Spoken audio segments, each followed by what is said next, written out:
go ahead and begin. Thank you.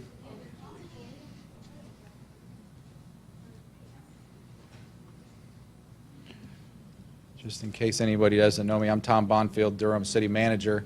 Thank you all for being here this afternoon. As we've just finished the halfway mark in the calendar year, we thought it would be important for the elected leadership in the community as well as the law enforcement folks to give an update to the community and to the media on one important issue that we are continued to be challenged. In the first half of the year, we have had and seen 13 violent deaths in our community. One of those violent deaths was as a result of domestic violence, but the other 12 were as a result of some activity that you'll hear about in a minute. We have two persons who are going to speak this afternoon. First, Mayor Bell has some comments to make, and then we'll hear from Chief Lopez on a few more of the specifics. So with that, if the council members who are here could please come up. Mayor Bell, thank you.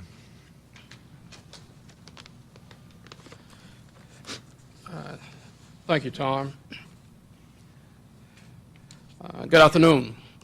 As the manager indicated, in view of the recent spate of homicides that we've had in our city over the past 6 months, it was important, we felt it was important to, one, reassure the public that they should have nothing to fear, and that we're working to continue to reduce crime in our community in general, and that we're focused very specifically on reducing violent crime. As many of you know, those crimes are crimes that are committed against persons and assaults that involve robbery, aggravated assault, rape, and homicides.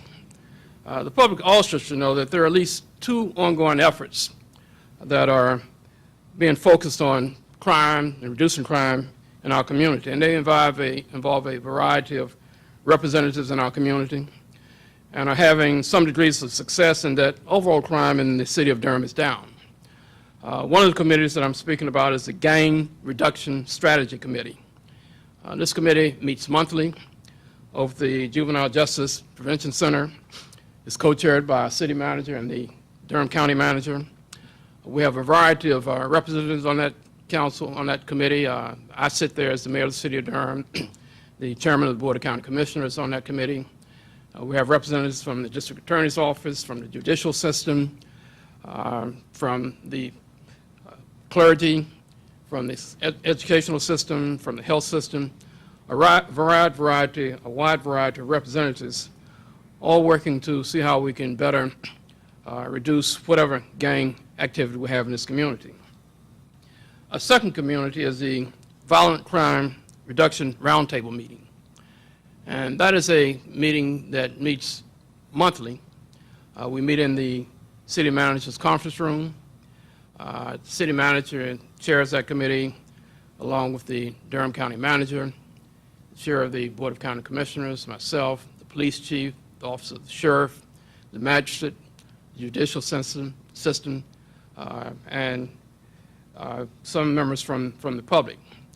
Again, all in an effort to try to see how this community can come together to reduce violent crime in our community. And let me say that one homicide is one homicide too many in our city.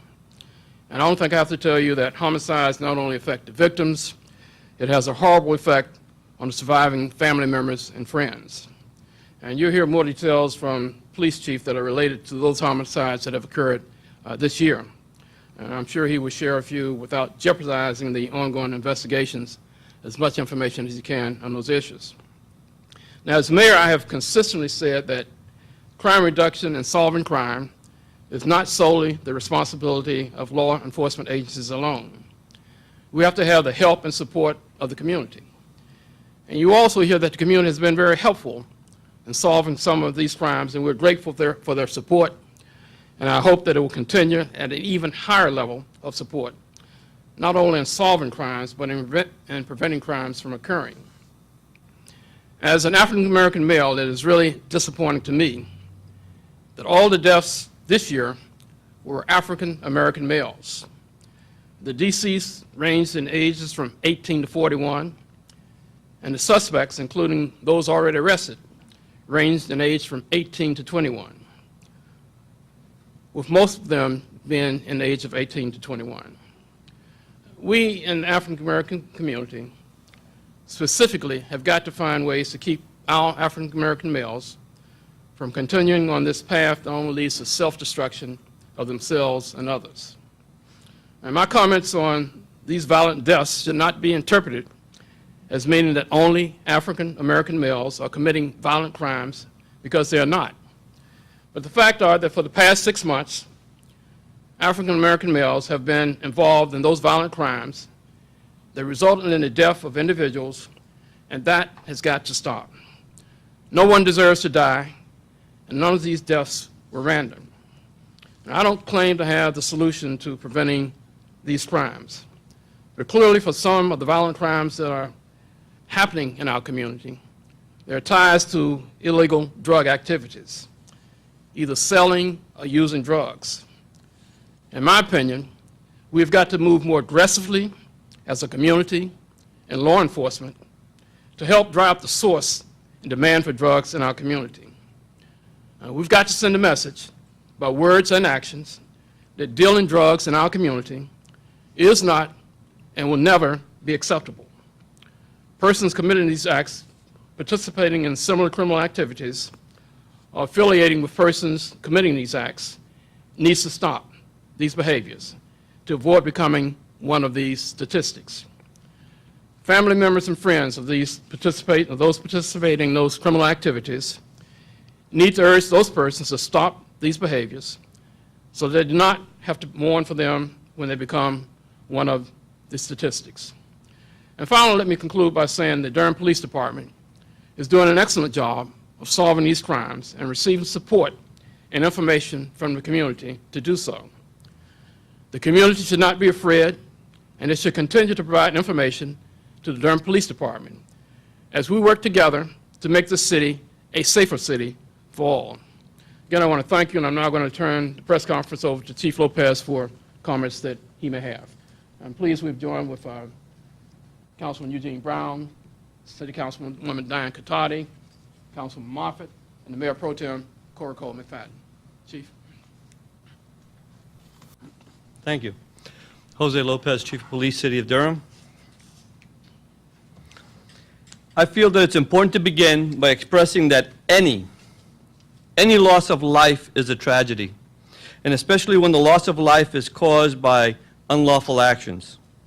No life should end as a result of a criminal act, whether by events caused by the victim's actions or the actions of others.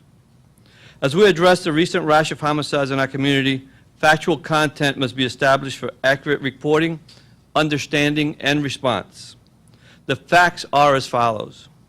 For the first 6 months of 2013, we have had a total of 13 deaths. None of the deaths were the results of random acts. In most of the cases, the victims were familiar with their assailants. Some of the victims were engaged in criminal activity or were closely associated with persons involved in criminal activity. One of the deaths was a domestic violence homicide. 2 of the remaining 12 may not be ruled as homicides due to the circumstances surrounding the deaths. In comparison, during the first 6 months of 2012, there were 11 homicides, which is compared to 18 in 2011 and 16 in 2010 during the same time frame. I want to also commend the Durham police investigators who have been both reactive and proactive in their efforts to bring suspects responsible to justice. Clearances have already been established in 6 of the 13 cases. 4 arrests have been made. Our department's success is largely improved when the community, family members, and friends of victims with information pertinent to a case care enough to support investigative efforts. In some of these cases, family and friends of victims and suspects are cooperating with our investigation, and we appreciate their support, and I say thank you. To the non-cooperating family members and friends of those participating in these criminal activities, we sincerely urge you to help us stem such criminal acts to avoid additional loss of life, including the life of your loved ones. Don't let your failure to speak up now translate to remorseful guilt later. We want the families and the greater community to know that reporting crime information is made easier by the following. Durham Crime Stoppers. Call 919-683-1200 to anonymously report crime information 24 hours a day. Stronger 911 legislation passed in 2011 helps to protect the identity of 911 callers. Now, the Durham Emergency Communications Department only releases voice-altered recordings of 911 calls. Durham Police Department's community response to violent acts facilitates a less intimidating environment for citizens to provide crime information. Project Safe Neighborhoods conducts these responses in partnership with law enforcement and community members following homicides. There are other ways to engage with the police department and promote public safety, and they're available on the department's website at www.durhampolice.com. In closing, I commend the outstanding work of the Durham Police Department employees, the investigators especially, for their outstanding work on these cases thus far. We also extend our thanks to the community for your continued support as well. And also, I'd like to thank city government for supporting their police department and also deeply caring about what goes on in these communities to the extent that they go above and beyond in helping us meet the challenges that exist in law enforcement today. Now, I will take a few questions related to the information presented, and we really cannot discuss specific cases that are still open.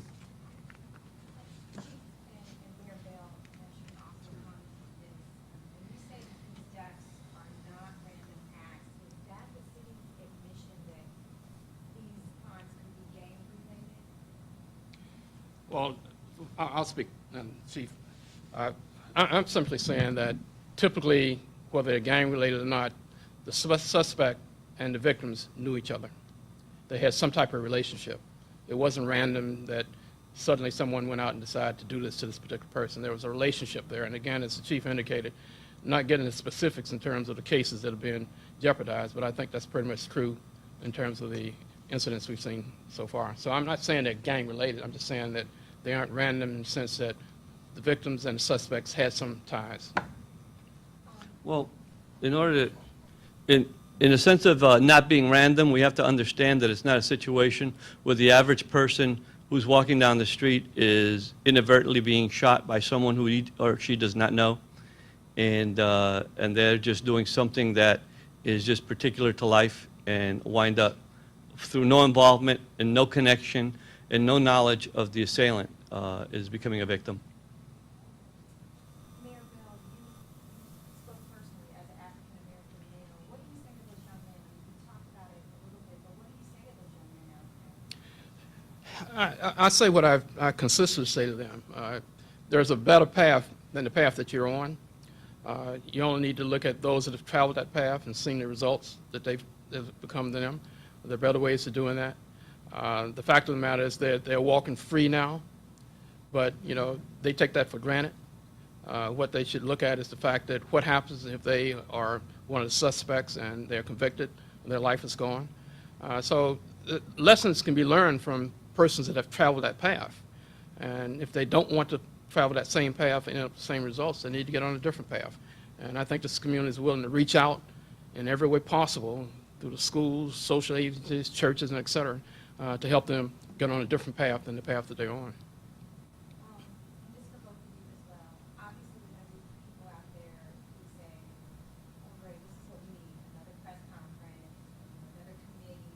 This is sort of feedback I get from people in the community. They're frustrated and they sort of feel like public comments don't really solve the problem. What do you say to those people? Well, again, we have a responsibility as elected officials to try to be as transparent and as informative as we can, and that's the purpose of the press conference.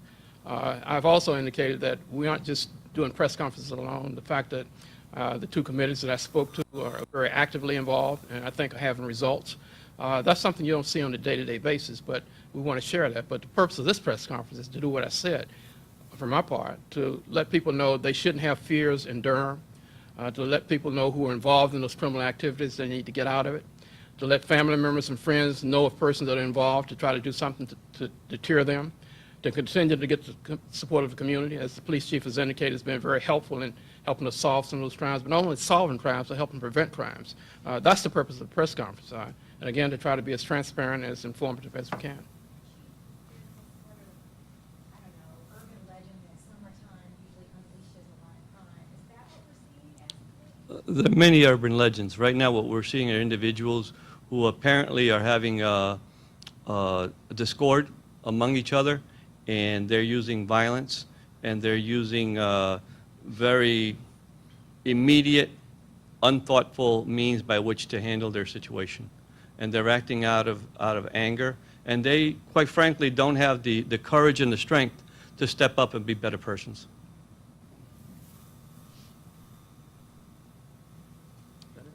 That was it? Any other questions? Thank you very much. Thank you. Thank you all.